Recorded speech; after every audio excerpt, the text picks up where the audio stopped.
L'ornitòleg Joan Castany ha vist clarejar el dia almenys una volta per setmana durant els últims 30 anys a la desembocadura del riu Millars, ubicada entre les poblacions castellonenques d'Almassora i Borriana. L'any 1987, l'anomenat Grup Au d'Ornitologia va decidir anellar en aquesta importantíssima zona humida castellonenca. Des d'aleshores, Joan Castany no ha deixat de vindre a parar les xarxes i anellar aus ni una sola setmana. Pues ens dediquem a fer ciència. Som anelladors científics i la captura de les aus ens proporciona una rendibilitat de dades que després d'alguna manera explotem a l'hora de fer publicacions o de dir coses de les aus. Vam considerar que és un dels espais més gratificant, el tenim prop de casa, som del riu de Millars, som riu també, no? I sempre m'ha vellit portar així una estació i això és el que he fet i continue. 30 anys d'anellament a la vora del riu Millars dona per a moltes històries. La principal és una anomenada conservació. Així, abans que Castany i el seu grup d'ornitòlegs entraren a anellar, la caça estava permesa.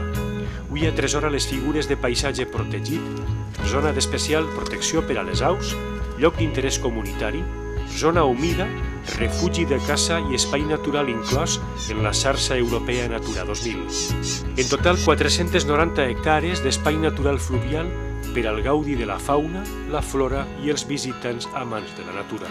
I això ha beneficiat el riu. O sigui, si ara tu tires, si fas un recorregut dels 16 quilòmetres, vas a veure animals aquàtics. Abans, quan això era caçable, no hi havia res, però res vol dir res, ja que ha canviat afortunadament tota la fisonomia ecològica i de vida del riu, per a bé, per suposat.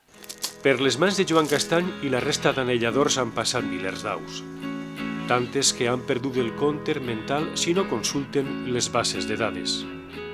En les aus, si es preguntaren si patiren, si estan estressades, doncs possiblement diria que sí, vaja, però per això està la formació dels anelladors, en aquest cas de l'anellador expert, que, tot i que l'activitat no s'inocua del tot, d'acord, però